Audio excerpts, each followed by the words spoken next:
So these are just some of the dead all over the wall, all colors, all ages, sexes, backgrounds, all gone. There's a sickness in America that has robbed these families of these loved ones, and we have to get to the bottom of it, but in a way that looks at the roots. And that is tonight's story. Here are some of the facts. Every mass major shooting in the United States since 1966 has been committed by a man. The only woman, in fact, to pull a trigger in 4 decades was the wife of the San Bernardino killer. So why is that?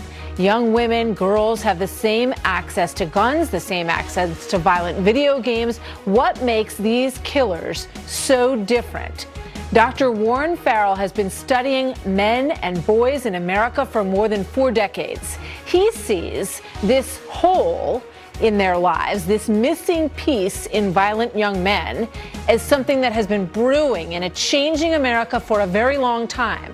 And it boils down to a number of things, but in part, one element is what he calls the dad deficit. Dad deprivation is common to 26 out of 27 of the mass shooters who have killed 8 or more people.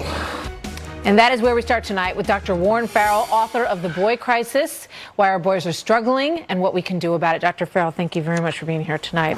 It's a pleasure. It's great to have you here. I mean, obviously, there's the big picture of what's going on with men and boys in America. Then there is this subset, very tiny subset, very violent subset, and you see some common threads among these young men, and we're still waiting to learn more about the killers over the past couple of days in El Paso and Dayton. But what is the dad deficit, and how do you see it come into play here through your research and study? What I found is that in the prison population, in the ISIS population, and the mass shooter population, they all have in common a very high percentage, about 90%, dad-deprived boys. And what happens when boys are dad-deprived is they don't have a male role model to channel their testosterone constructively. And so you don't, and the male role model tends, in addition to being just a male role model, dads tend to be much tougher on boundary enforcement, and the boundary enforcement creates postponed gratification, which leads the boys to being able to be successful at school or successful in sports, to feel more proud of themselves, not ashamed of themselves, not withdrawing, not feeling like an outsider. They get praise from teachers, they get praise from women and male peers, and they get praise at home. And those boys remain involved in the process. They're also much more likely to learn how to be empathetic because they do roughhousing with dad. And then the roughhousing dad says, you put your elbow in your sister's face, there'll be no more roughhousing. So the boy learns to think of his sister rather than thinking just of himself. And he learns the difference between being assertive and aggressive. All these things, empathy and assertiveness, create friendships that allow him to be involved and engaged and feel like and his ability to accomplish things allows him to feel a sense of purpose. So boys with dads involved, the more the father is involved, the more that boy is likely to discover himself and be successful in whatever he discovers. And I just want to point out again that there are plenty of families who, grow up with parents in 2 different houses who do fine. And we are not making an overgeneralization about that. What we're doing is looking at this subset and trying to figure out where the synapses, break down. That's not a scientific term in my way, just sort of a way of looking at it. But we showed that chart in the beginning. All those men who are mass killers, only 1 woman among them since 1966. These young girls, in many cases, grow up in the same circumstances. Dad has left. They've got access to the same kind of violent video games. They have, access in some cases to guns, but they don't do it. Why? Because first of all, the girls are more likely to be brought up by a role model of a female mom. Secondly, as they learn they learn also don't have as much postponed gratification. But girls without postponed gratification that don't do as well, boys are still interested in them. That's not the primary way that boys choose them.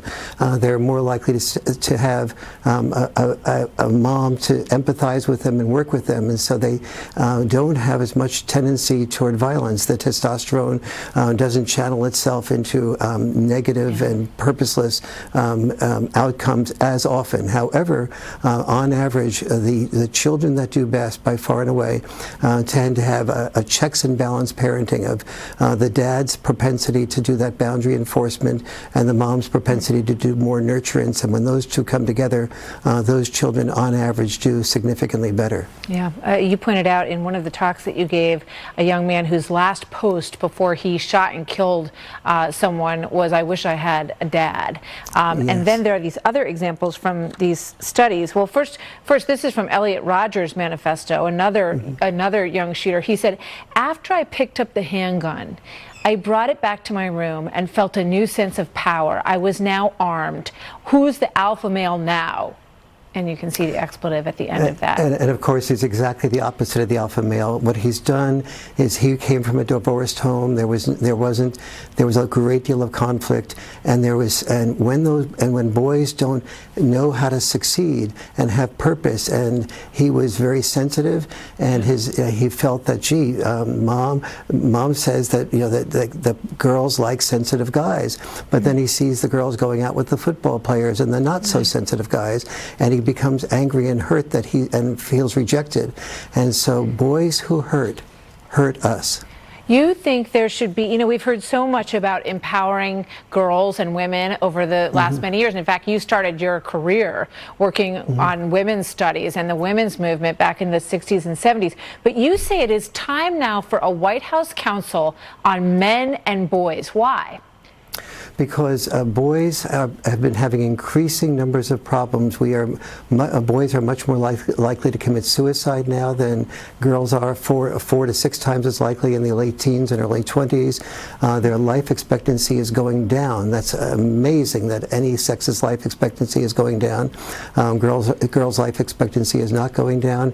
Their sperm counts are going down by 50%. Their IQs are going down. They're much more likely to feel that anger that comes without having jobs. Federal Reserve Chair Jerome Powell pointed out there's 2 crises that are occurring in the future. One is the cyber warfare. The second is the boy crisis. Yeah. And so if we're not preparing our schools with male teachers, with communication systems, teaching girls and boys in elementary school to communicate with each other rather than bully each other, teaching their parents to communicate with each other so that there aren't the divorces that lead to the absence of fathers. Very interesting. We want to have you back. Dr. Warren Farrell, thank you so much, sir. Very interesting research and work that you've been doing. Good to see you, sir. Thank you for caring. You bet.